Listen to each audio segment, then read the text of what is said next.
Bienvenidos amigos míos. En este viaje de historias que siempre traigo conmigo, hoy les voy a contar una que ha sido determinante, trascendente en la historia de Colombia. Lo fue en su momento y aún hoy estamos sintiendo sus coletazos. Pero de esta historia les voy a hablar después de invitarlos a que se suscriban en mi canal de YouTube, Néstor Armando Alzate. Y Lógico es mi canal oficial. Denle me gusta, activen la campanita para que reciban notificaciones. Los invito también para que formen parte de mi fanpage de Facebook, Néstor Armando Alzate TV 2021. Y en Spotify aparecemos como Ilógico y ahí tengo unos podcasts que yo sé que les va a gustar muchísimo. Asimismo, los invito a que también le den me gusta en mis publicaciones en Instagram, que aparezco como Néstor Armando Alzate TV 2021, en Facebook aparecemos como Ilógico y en Spotify como Ilógico, podcast Ilógico. Pues bien, la historia que les tengo tiene que ver con un momento crucial en la historia de Colombia.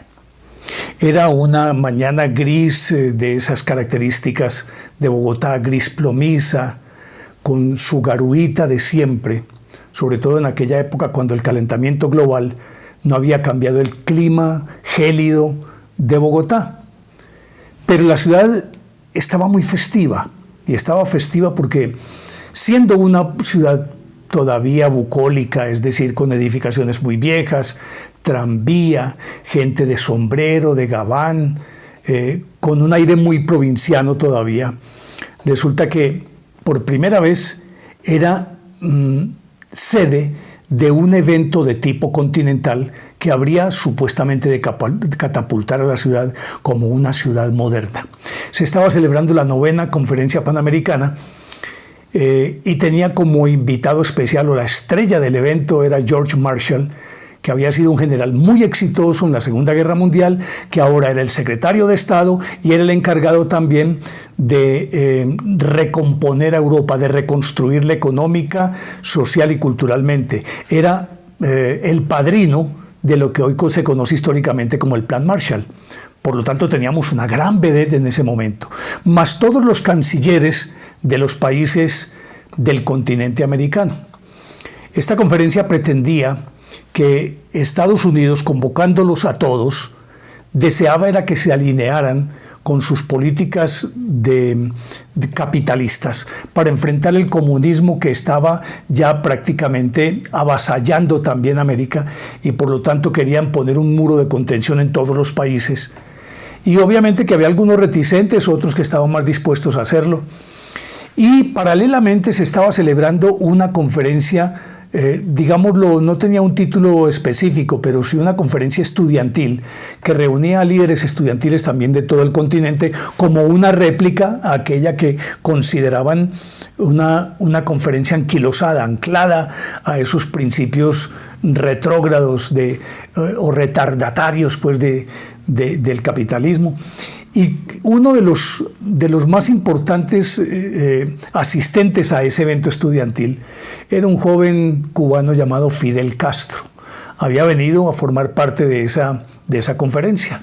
Entre tanto, en otro lado de la ciudad, en el centro, estaba en su oficina Jorge Eliezer Gaitán. Jorge Eliezer Gaitán, nacido en 1898, un gran jurista, un hombre que después de terminar sus estudios, a trancas y barrancas, porque era primero un tipo de un estrato socioeconómico muy pobre. Su padre era un militante liberal, pero era muy, digámoslo, resentido porque no había podido como acceder a los cuadros directivos del partido, no lo habían dejado nunca, precisamente por su origen humilde.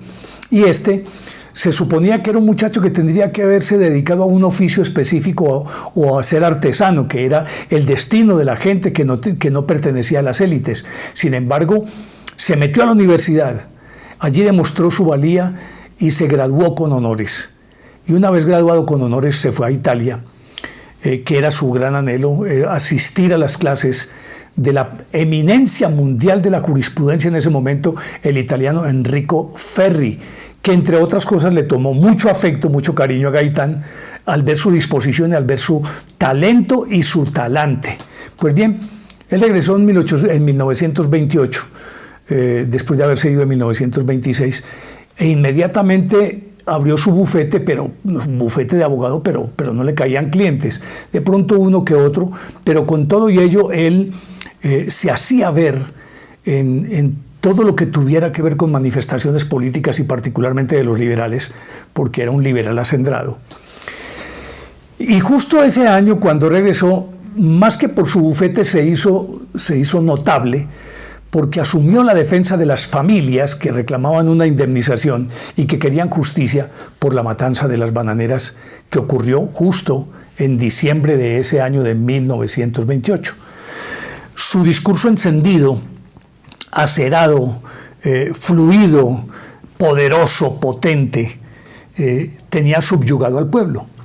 Él, cuando estuvo en Italia, siguió muy de cerca a Mussolini, que Mussolini fue en principio el referente de todos los demás oradores del siglo XX. Era impresionante en una tribuna, tanto que a él lo imitó inclusive Mussolini, tanto en sus gestos como en sus palabras, en los silencios, en las pausas, en las entonaciones, y obviamente su capacidad histriónica también en la tribuna para impresionar al público, y eso era lo que hacía Hitler. Pues Gaitán copió todo eso, lo trajo y lo puso en práctica cuando ya subió a las tarimas políticas, pues. Y luego de eso hizo una carrera fulminante, ascendió, pero en cuestión de muy poco tiempo, dados los antecedentes de la matanza de las bananeras. Y su irrupción en el liberalismo con su verbo fogoso logró despertar una cauda impresionante de gente, de los olvidados de Dios que llamaban, de los desarrapados, del pueblo, de la gleba. Y él se convirtió en su caudillo natural después de aquello de la matanza de las bananeras, y con sus urticantes discursos siempre contra la clase política colombiana logró hacerse un lugar en todo ese entramado hasta que llegó a ser alcalde de Bogotá. Pero a decir de los historiadores, de la gente que estudió la vida de Jorge Eliezer Gaitán y su obra, dicen que fue un mal administrador.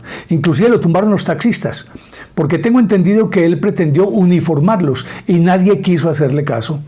Y parece que eso originó su salida. Después estuvo en el Ministerio del Trabajo, tampoco hizo una buena labor. Era extraordinario con el verbo, pero nunca había sido un burócrata, digámoslo, en el sentido de que estaba compenetrado con los entresijos de la política y de la administración bogotana y de la administración nacional. Y si ya había estado en el segundo cargo más importante del país, en la alcaldía de Bogotá, había sido ministro y había obtenido en las elecciones, con su fuerza arrolladora, había obtenido muchos escaños en el Congreso, en Cámara y Senado.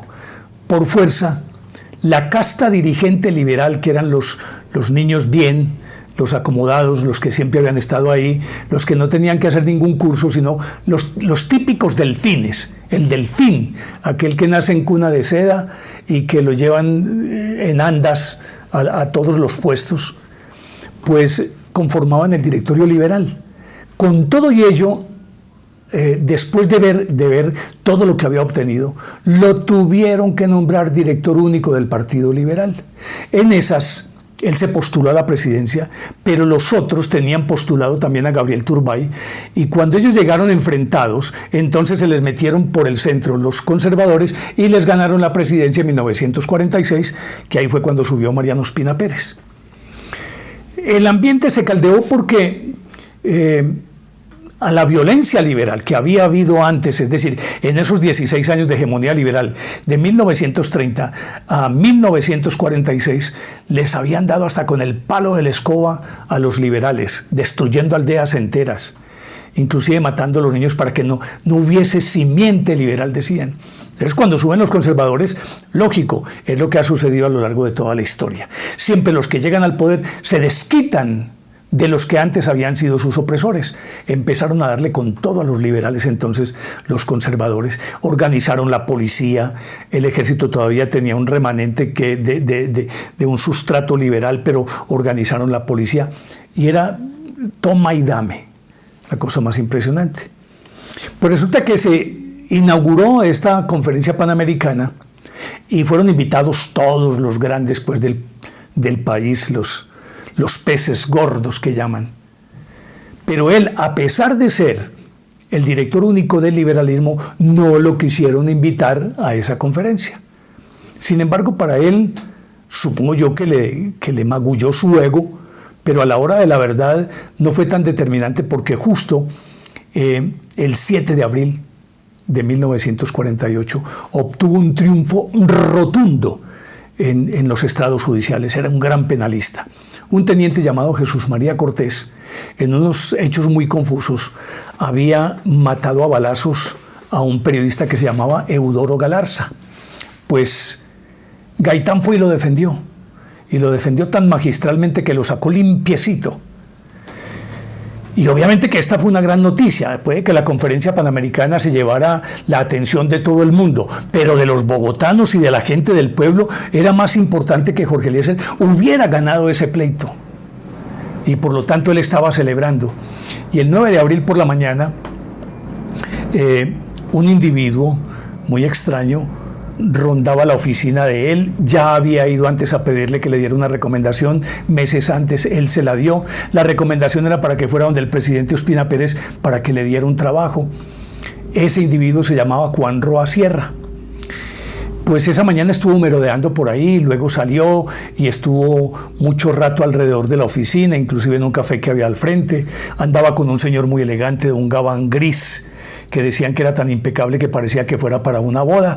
En fin, llegó la hora del mediodía y Jorge Eliezer Gaitán estaba con sus grandes amigos, que eran como sus escuderos, Plinio, Mendoza, Neira, estaba también, Eliseo Cruz, que era su médico personal, Pedro Eliseo Cruz, Alejandro Vallejo y Jorge Padilla, sus grandes amigos. Mendoza Neira les dijo: los voy a invitar a almorzar. Vámonos a almorzar. Estaba ya rayando la 1 de la tarde cuando salieron del edificio. Salieron pues en jolgorio, riéndose, conversando. Y Mendoza Neira se adelantó un poquitito con Jorge Eliezer, lo tomó del brazo y se lo llevó porque él te tenía que decir algo. Y resulta que cuando en el momento en que él estaba empezando a decirle: ve, no, es que es una pendejadita lo que te tengo que decir, en ese momento irrumpió un individuo. Jorge Eliezer se puso la mano en la frente y el tipo disparó en 5 oportunidades, impactó en el caudillo en 4 oportunidades e inmediatamente cayó. Mendoza Neira se quedó paralizado, es apenas lógico.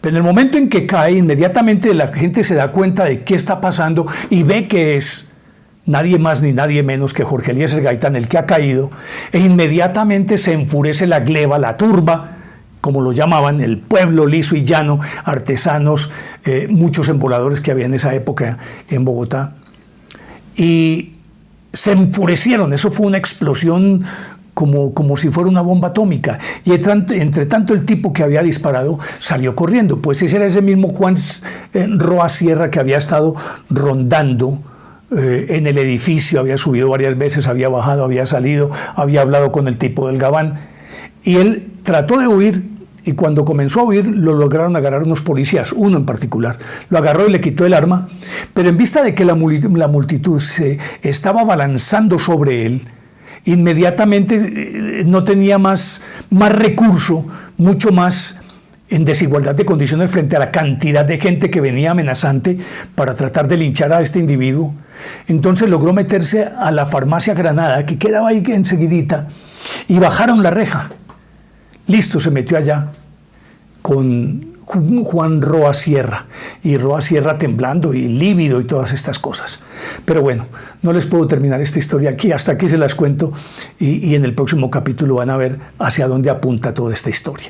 Así que por ahora, a ustedes muchísimas gracias, espero que les haya gustado, toquen la campanita para activar las notificaciones, denle me gusta si en efecto les ha gustado, y suscríbanse en mi canal de YouTube, Néstor Armando Alzate Ilógico. Ese es mi canal oficial, Néstor Armando Alzate Ilógico.